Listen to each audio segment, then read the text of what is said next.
다음으로 인천도시연구소 김용화 소장님을 모셔서 인천 내양의 역사와 중구의 미래라는 주제로 발제를 듣겠습니다. 박수로 김용화 소장님을 환영해 주시면 감사하겠습니다.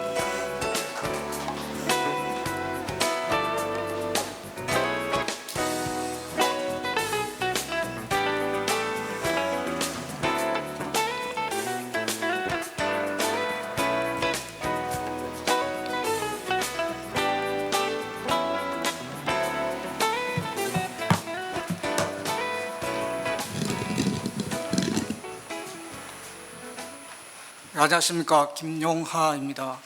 오늘 제가 발표할 내용은 인천 내양의 역사와 중동구의 미래라는 주제로 발표를 하겠습니다. 하기 전에 오늘 포럼의 주제가 100년 만에 다시 열린 나의 내항이라는 포럼 주제가 되겠습니다. 그런데 이 제목에 보면은 아직까지 내항이 나의 내항이라고 하는 그런 그 표현에 아직 공감이 되질 않습니다. 왜 그런가 하니까 내양이나 항만이 지금까지 우리 인천시나 또 중구에 위치만 해 있지 일반인들이 항만이나 그 공항 이런 데 접근을 하기 어렵죠. 그래서 일반인들이 그냥 항만과 공항이 우리 시에 있다 뿐이지 아직까지 내양에 또는 공항에 대해서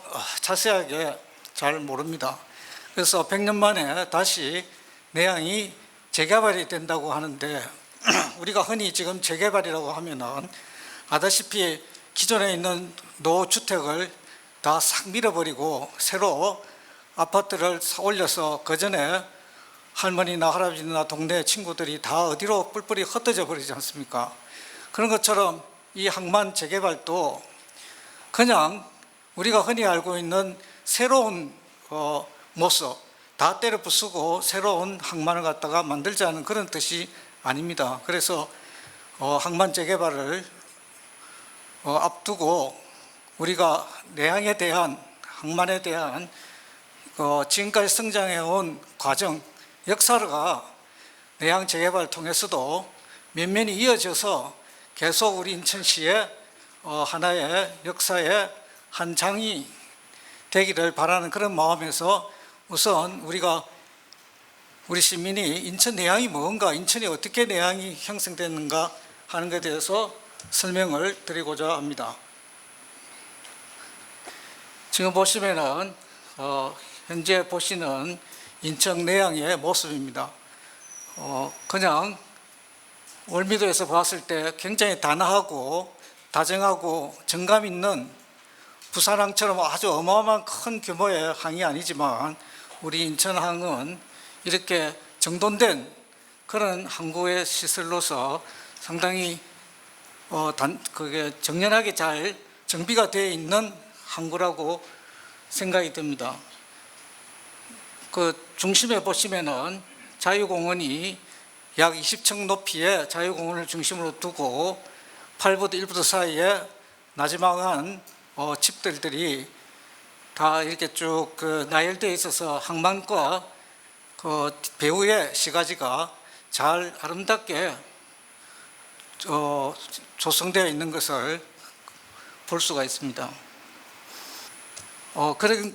지금 앞에서 보신 인천항의 모습이 120년 전에는 월미도 앞에 이렇게 돛대를 단 배가 겨우 육지에 접하고 사람들도 노동자들도 다 그 배에서 내린 하역을 등에 짊어진든지 치기에 짊어지고 오는 이런 모습이 인천의 항해 100년 전의 모습이 되겠습니다. 또 그 주거지도 바로 앞에 어촌, 우리가 어촌에 흔히 보듯이 초가집 앞에 자기가 운영하는 작은 그 돛담배들이 놓여져 있는 모습이 우리 인천의 또 인천 항만도시의 100년 전의 모습이 되겠습니다. 여기서 자세히 보시셔야 되는 게 여기 보시면은 부두에서 일을 하고 있는 사람들이 다 뭐 물론 외국 사람도 있겠습니다만은 대부분이 한국인들이 이 부두에서 하역을 하고 일거리를 찾으러 모여 들었다는 것을 볼 수가 있습니다. 100년 전에 지금 인천항에 관문이 이렇게 만들어졌을 때 드디어 이 관문을 통해서 큰 이런 대형 선박이 이 접안에서 하역을 내리고 또 여기 일하는 노역자들도 뭐 등에 짊어지는 사람도 있지만 많은 그 한국 노동자들이나 우리 한국의 어린이들도 이렇게 보입니다. 그래서 뭐 구경하러 온 건지 일하러 온 건지 모르지만 이런 모습이 개항 이후 30년 지나서 이런 항만 시설이 만들어짐으로 해가지고 인천항이 이제 대형 선박이 들어오고 항구 도시에서 어촌 도시에서 항만 도시로 변화된 모습을 볼 수가 있습니다. 여기 보시면은 1914년 파나마 운하가 이 관문을 통해 가지고 수위를 맞춰서 배가 이렇게 내항에서 외항으로 빠져나가는 사진입니다. 이와 똑같은 구조로 우리 인천항 관문도 1914년 이후 4년 이후에 우리 인천시에도 이 관문이 만들어지고 그 당시에 동양에서 최초로 이 간만의 차를 극복한 관문 시설이 만들어졌다고 합니다. 예, 현재 인천항의 모습이 되겠습니다. 내항에서 외항으로 나가는데 1만 톤과 5만 톤의 관문이 있습니다.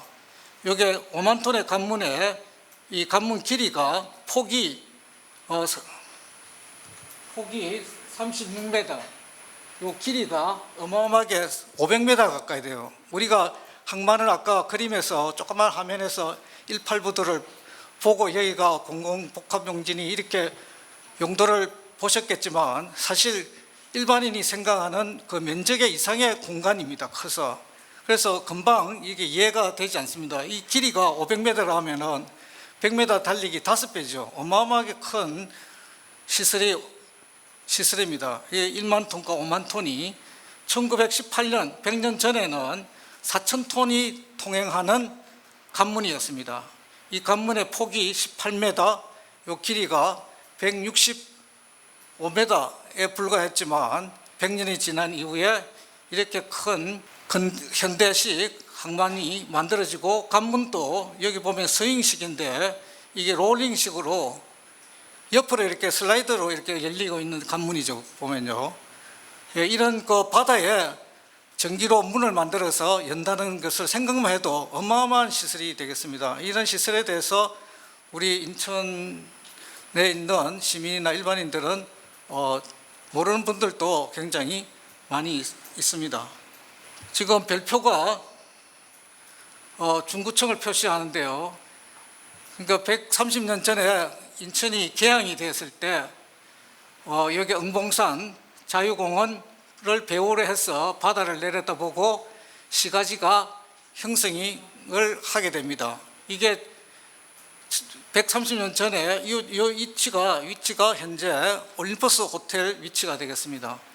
그래서 뭐 어쨌든 일본인에 의해서 개항이 되었지만 5년 이후에 중구청을 기준해서 보시면은 요 일본인 조개지, 그다음 왼쪽에 지금 차이나타운이라고 알고 있는 천국 조개지, 그다음에 요게 포린 이게 뭐야? 제너럴 포린 세틀먼트라고 해서 각국 공동 조개지가 형성이 됩니다. 그래서 일본인뿐만 아니라 여러 각국인들이 인천에 시가지를 형성하고 살게 되는 개항 도시가 되는 거죠. 그래서 1905년대 와서 우리가 을사보호조약 이후에 일본인에 의한 어떤 그 정권이 다 국가가 넘어가게 됩니다.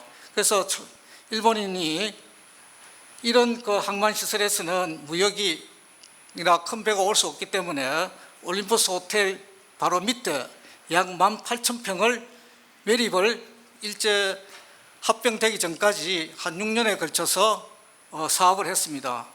어쨌든 일본인 기술자들에 의해서지만 그 당시에는 구한국 시대의 예산으로서 시행된 최초의 인천 항해 시설이 되겠습니다.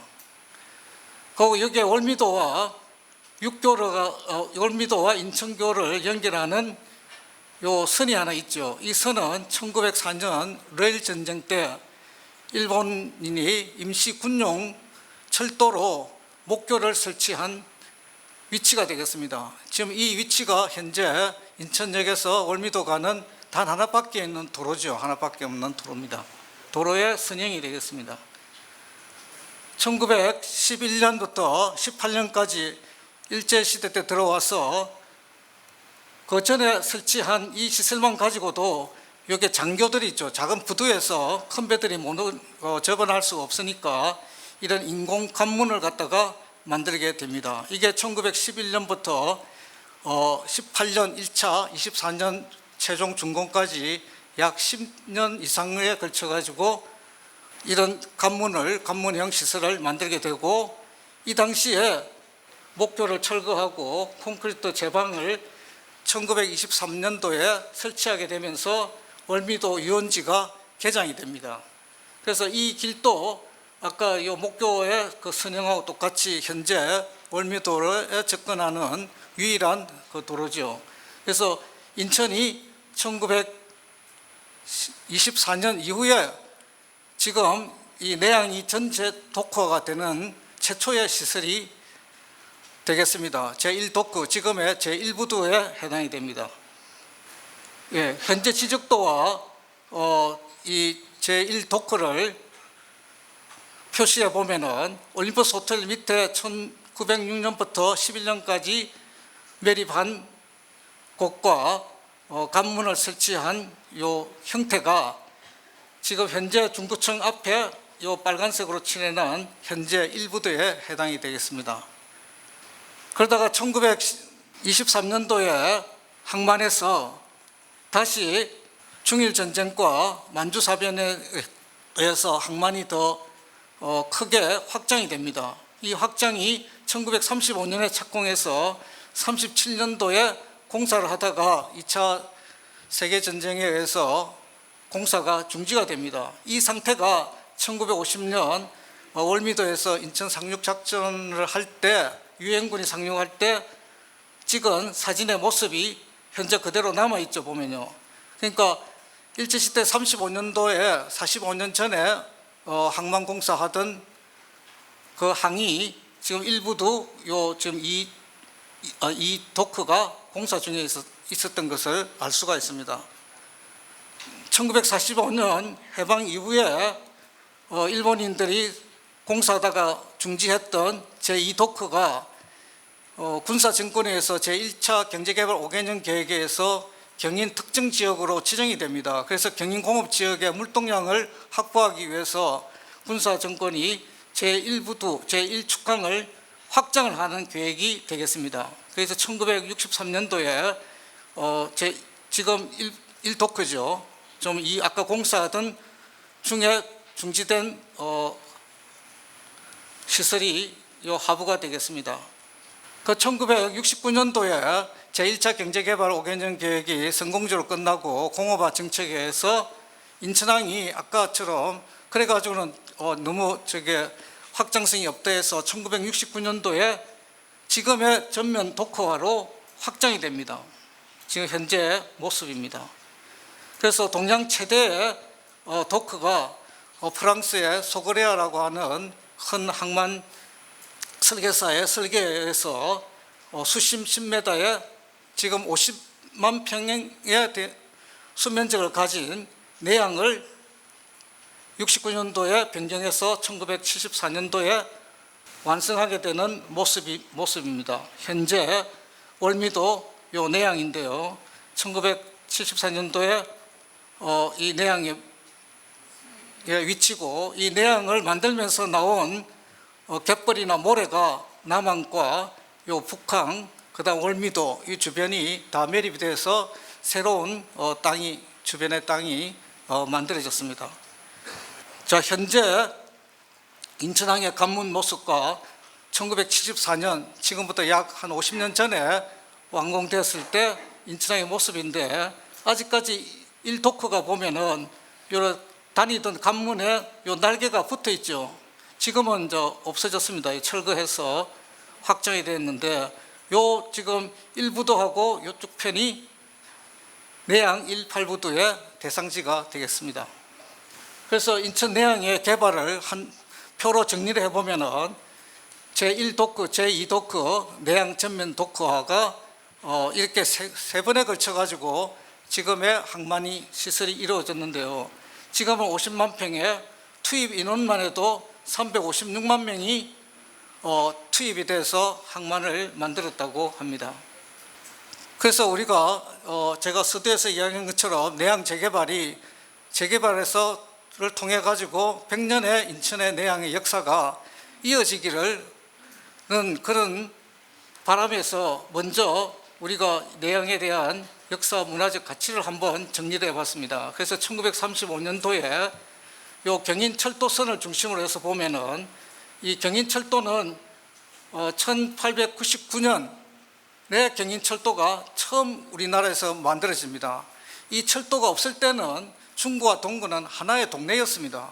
그런데 지금 이 경인철도에서 중구, 동구가 나누어졌지만 내양 재개발은 중구만의 문제가 아니라 결국은 내양 재개발의 성공은 동구의 발전에도 큰 원동력이 되고 또 시작이라고 생각이 듭니다. 그래서 1도크는 아까 설명을 드린 것처럼 1905년부터 25년까지 공사를 했는데요. 여기서 보시는 것처럼 1910년까지는 항만이 세관, 지금 그 당시는 해관인데요.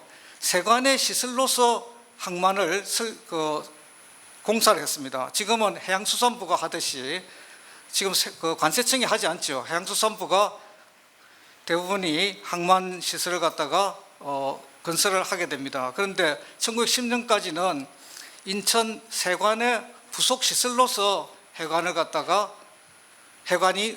항만 시설을 갖다가 건설하게 하거든요. 그래서 1910년까지는 인천 세관 공사과가 공사를 했고 1923년 이후부터는 인천 토목 출장소, 그 토목과에서 지금 말하는 건설부죠, 그죠? 건설부에서 해양수산부로 넘어갔습니다만은 건설부가 이 항만을 갖다가 건설을 했습니다. 그래서 설계는 파나마 운하를 갖다가 축조한 미국인이 설계를 하고 시공은 일본인 토목 기술자들이 당시에 일제시대 때였으니까 일본인 기술자들이 시행을 하게 되었습니다. 그래서 관문과 개폐 방식은 파나마 운하의 축소판이고 방부제의 목재는 전부 영국이나 또 그 아프리카에서 다 특산품을 수입해서 만들었습니다. 가져왔습니다. 예, 인천항의 당시 설계도고요. 그래서 지금 또 크기만 다르지 인천항 도크의 구조는 크게 보면은 배가 들어갈 수 있는, 접안할 수 있는 도크, 그 다음에 여기 관문이라 해서 배가 통과하는 길입니다. 그 다음에 관문의 중간에 상하로 문이 들어있죠. 문이 있어서 전기로 문을 열었다 닫았다 하는 시설로 그렇게 크게 되어 있습니다. 그래서 도크와 관문, 그 다음에 문, 수문, 그 다음에 이렇게 배를 갖다가 파도에 이렇게 막기 위해서 장교가 되어 있는 구조로 되어 있습니다. 지금도 크기만 다르지 같은 구조고요. 특히 이 관문은 일본에서도 못 만들기 때문에 미국 피츠버그에서 주문을 해가지고 수입했습니다. 이 문의 크기가 그 당시 생각만 두께가 1.2m 정도의 큰 문이 전기로 열고 닫았다는 정도 같으면은 그 당시 아주 최신, 일본인도 아직까지 만들지 못했던 시설을 파나마 운하의 설계도를 모방해서 인천에 만들게 되었습니다. 공사하는 과정이 되겠습니다만은 요게 물막의 공사와 그 관문을 만드는데 우리가 흔히 알고 있는 김구 선생이 강제 노역을 했다 하는 곳이 되겠습니다. 그런데 김구 선생뿐만 아니라 사진을 자세히 보시면은 물론 기술 지도자는 일본인들의 기술자지만 여기 일하는 사람들은 다 한국인들입니다. 한복 입고 발 둥둥 커져가지고 물에 갯벌에 좀 빠져서 일을 하고 있죠, 그죠? 그래서 이 시설을 지금 또 계속 인천시에 어떤 문화적 가치를 인정을 하자고 해도 일본인이 만든 시설이니까 안 된다. 물론 일본인이 설계를 했지만 여기서 일하고 피땀 흘리고 한 사람은 김구 선생 말고도 이름 없는 이런 우리 한국인의 사람들이 많이 고용을 해서 일을 했던 곳이죠. 그죠? 그래서 의미가 그 시설의 자체의 의미보다 우리 한국인의 피와 땀이 어린 곳이 인천항의 제1도크다고 말할 수가 있겠습니다. 지금 공사 암벽공사인데 현재 이 암벽공사가 2018년도 촬영했을 때 이 암벽공사한 요 밑에는 콘크리트를 하고 위에는 하강석을 쌓았습니다. 이 하강석은 기록에 보면은 강화도에서 채취해 와가지고 쌓았던 그 하강석이라고 합니다. 지금 또 물이 간조가 되면은 이 하강석의 모습이 나타납니다. 좀 더 크게 보시면은 1918년도에 완공되었을 때 요 화강석의 모습이거든요. 지금 크게 사진 찍은 모습이 이런 아주 치밀하고 정교하게 이렇게 화강석을 쌓아서 100년이 지나도 하나도 흐트러짐이 없습니다. 우리가 흔히 홍해문 보시면 깜짝 놀라지 않습니까? 그죠? 1908년도에 홍해문 만드는 것이 지금 또 옹벽이 아주 깨끗하게 있는 것을 보는 것처럼 이런 모습을 남아 있습니다. 그래서 아까 파나마 운하를 갖다가 뽐떴다 했는데 이 파나마 운하가 이 82km 정도의 운하입니다. 이건 통가 운하죠, 통가. 그래서 이 프랑스 사람들이 하고 미국 사람들이 요 카툰이라는 데 관문을 만드는 모습입니다. 이 관문도 그냥 있는 게 아니라 파나마 가면은 상당히 관광지로 관문을 열고 닫고 하는 모습을 관광지로 관광화되어 있거든요. 그런데 우리 인천항의 관문은 뭐 월미도 가야 겨우 보이지 일반인들이 보기가 상당히 힘들지 않습니까? 그래서 충분히 이 관문도 나중에 내항 재개발할 때도 관문을 잘 유지해서 활용을 한다면은 인천에 또 우리 동양에서 볼 수 없는 그런 시설의 모습을 볼 수가 고객을 남겨줘야 된다고 생각합니다. 뭐 시간 관계상 동양 유일의 인천항 도크는 일본인이 설계했는데 이 설계한 여기 보시면 인천항 제1도크 흔드는 데가 있죠. 이게 1911년부터 18년까지인데 이 일본 사람들이 자기가 만들었지만 동양에서 최초로 했습니다. 그런데 그 전에 이 일본의 오무다시에 보면은 미이케항이라고 있는데 그 미이케항의 관문 공사를 1908년도에 한 경험이 있습니다. 실적이. 그런데 아직까지 한국은 18년이니까 지금 아직 모르고 있죠. 그런데 파나마 운하는 벌써 1904년부터 해서 14년까지 공사 중이었습니다. 그러니까 관문의 시설이라는 게 어떤 것인가 또 간반의 차가 심하는 항구에 있어서는 관문 시설을 어떻게 설치해야 되는가 하는 정보가 이 일본과 파나마 운하를 통해서 인천항에 적용이 된 겁니다. 이런 기록은 이 인천항 축항 공사 도보라든지 인천 축항 공사 도보 해설이라고 하는 이 책자가 아주 자세하게 남아 있습니다.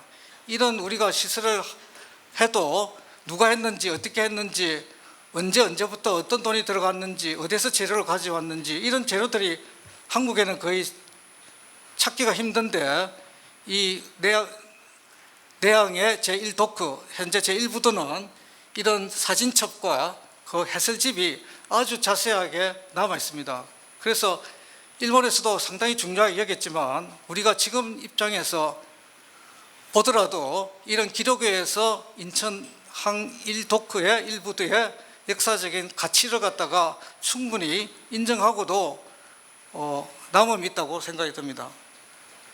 그래서 점점 2011년도에 지금의 인천항의 모습이 다 이루어진 겁니다. 그래서 94년, 86년, 54년, 47년 인천 내양 일부들을 중심으로 해서 보면은 인천항과 주변이 확장이 된 것을 볼 수가 있습니다. 그래서 인천항은 내양을 중심으로 남항, 북항, 경인항, 신항이 되었는데 우리 인천항이 100년이 됐습니다. 그래서 1918년에 아까 일부도가 만들어져서 2018년도 송도에 관문이 없는 배가 바다에 바로 접안할 수 있는 외항시대가 열린 게 100년이 되겠습니다. 물론 1918년도에 일도가 만들어지고서 100년이지만 우리가 관문을, 이 불편한 관문을 탈피해 가지고 부산처럼 큰 배가 자유롭게 접안할 수 있는 외항시대가 2018년이니까 100년이 되겠습니다. 그래서 그동안 1918년부터 74년까지 관문을 통한 내항시대가 되죠. 그죠? 내항시대. 이러한 그 모식들을 통해서도 우리 인천 내항이 어떤 그 북항, 남항, 신항, 경인항과의 관계를 우리가 조합해 볼 수 있습니다. 그래서 내양 재개발은 앞으로 중동부의 발전 원동력이 된다. 앞에서도 마스터 플랜을 보셨지만 이런 그림이 한 장이 손바닥 한 장이지만 이 크기가 아까 요 관문의 길이가 500m였습니다. 요 길이가 2km, 3km 정도 됩니다. 그러니까 어마어마한 크기의 내양 재개발을 지금 1차 18부도를 하고 있지만 18부도라 하더라도 엄청난 면적이라고 보면 되겠습니다. 그래서 이 내양 재개발과 그러면 중동부의 발전은 어떤 관계가 있는가? 그래서 중동부의 원도심 유입을 위한 하나의 방안이 내양 재개발이라고 생각이 듭니다. 그래서 내양 재개발은 앞으로 쾌적성하고 미래 가능성이 앞으로 여기에 투자하고 집을 사면은 집값이 오른다 하는 그러한 좋은 동네가 되어야 되지 않습니까? 그죠? 그래서 인구의 유입을 하기 위해서는 다른 도시와 다른 구와 다른 어떤 차별성이 있어야 되고 그래도 불구하고 지금 단기간적으로는 지금 금단, 금암, 송도 이런 데서 개발이 되니까 인구가 계속 유출이 예상이 됩니다. 그래서 앞으로 중동부는 원도심 개발 관리로 어떻게 인구를 유출하지 않을 것인지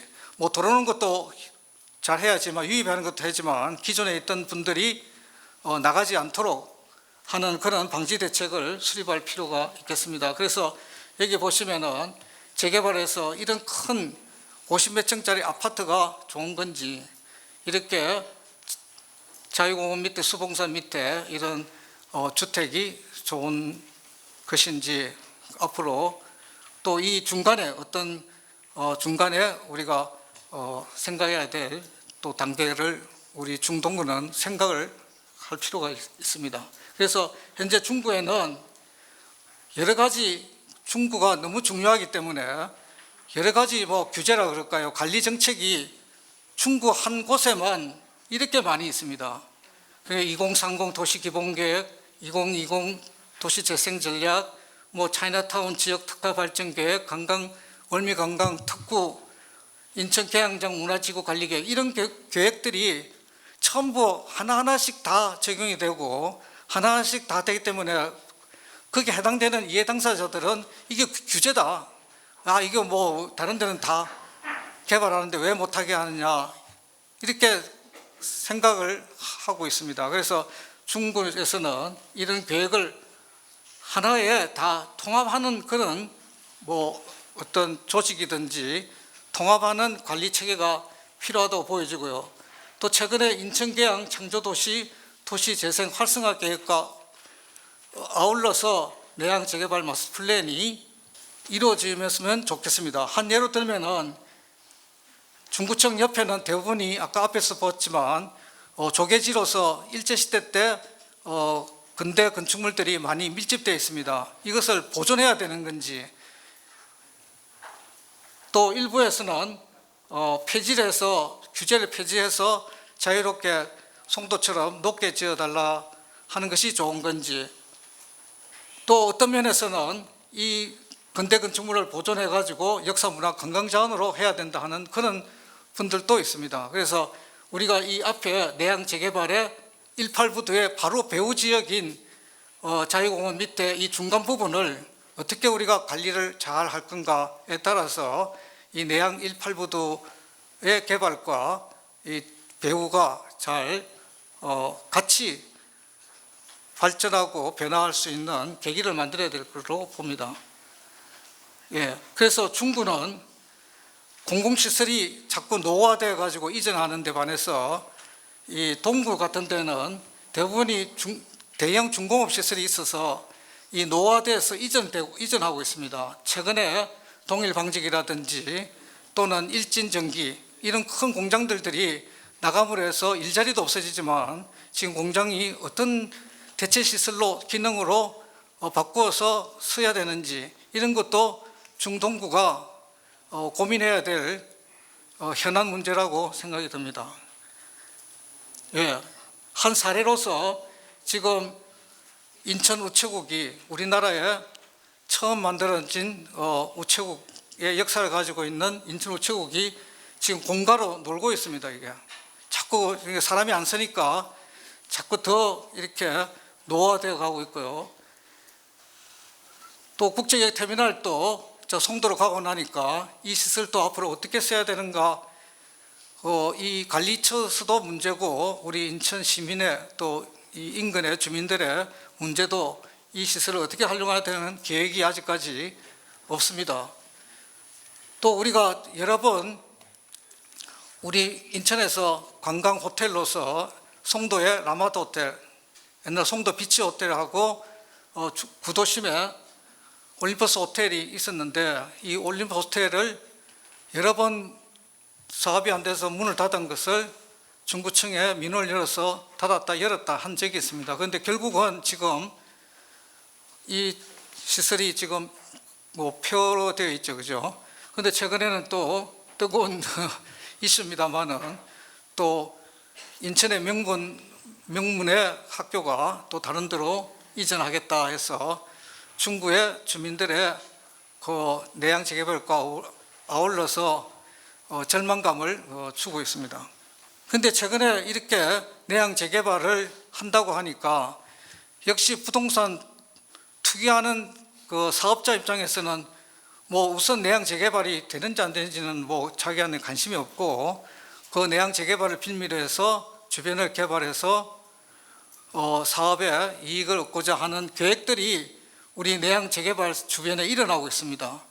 이런 계획들이 아까 여러 가지 규제를 갖다 통합적으로 관리하면서 이 계획을 막아야 된다고 봅니다. 그래서 여기 보면 삼부도 앞에 이 생활형 숙박시설이 42층짜리가 들어갑니다. 지금 월미산이 100m고 자유공원이 69m인데 42층 같으면은 130m, 40m 됩니다. 그래서 이런 건물이 지금 허가를 받아서 착공 중에 있고요. 또 인천역 앞에도 오피스 호텔이 29층짜리가 바로 역사 깊은 이 올림퍼스 호텔 바로 옆에 인접해가지고 이런 큰 높은 건물이 들어서게 되면은 이 올림퍼스 호텔도 인천역도 앞으로 어떻게 개발을 하고 개발의 규모를 해야 되는가 하는 것도 먼저 예상을 해서 중구청이 먼저 계획을 수립을 해야 된다고 생각됩니다. 예, 그래서 마지막으로 인천 계양 창조도시 도시재생화 활성화 계획이 내양 재개발과 함께 지금 수립되고 있는데요. 이게 보면은 올해 4월 19일 날 이 사업 계획을 변경을 했습니다. 그래서 기존에 25개 사업 5,600억 원이 현재 26개 사업 9,500억 원으로 총 사업비가 늘어났는데 그중에 민간기업 투자가 항만공사도 포함됩니다만은 민간기업 투자가 6,200억입니다. 총 사업비 9,500억에 6,200억에 65%를 차지하고 있고 항만공사가 투자해야 되는 인천 내양 18부도 재개발 사업이 4,300억 원으로 지금 편성이 되어 있습니다. 그 4,300억 원은 총 9,500억 원의 45.3%에 해당되는 돈입니다. 그래서 이 내양 18부도 재개발 사업이 결국은 우리 원도심 중구의 계양 창조도시 사업의 핵심 사업이라는 것을 우리가 알 수가 있죠, 그죠? 그래서 이 사업이 잘, 두 개 사업이 잘 조화롭게 될 수 있도록 관심을 가져야 될 거로 봅니다. 예, 이제 마지막입니다. 그래서 도시재생 활성화 계획 전체 계획이고요. 예, 그래서 내양 재개발은 중동구의 도시재생과 밀접한 관계를 가지고 내양은 내양만 보지 말고 또 중구하고 중구 동구만 보는 게 아니라 내양 재배과의 어떤 연관성을 가지고 서로 같이 발전해야 되는가 하는 것을 항상 염두에 두고 또 시민들도 관심을 가져야 된다고 생각됩니다. 그래서 제가 맡은 시간보다 엄청 2배 이상 했는데 예, 감사합니다. 네, 김용화 소장님 발제 고생하셨습니다. 잠시 소개해드리겠습니다. 중구의회 이종호 도시정책위원장님 함께 해주셨습니다.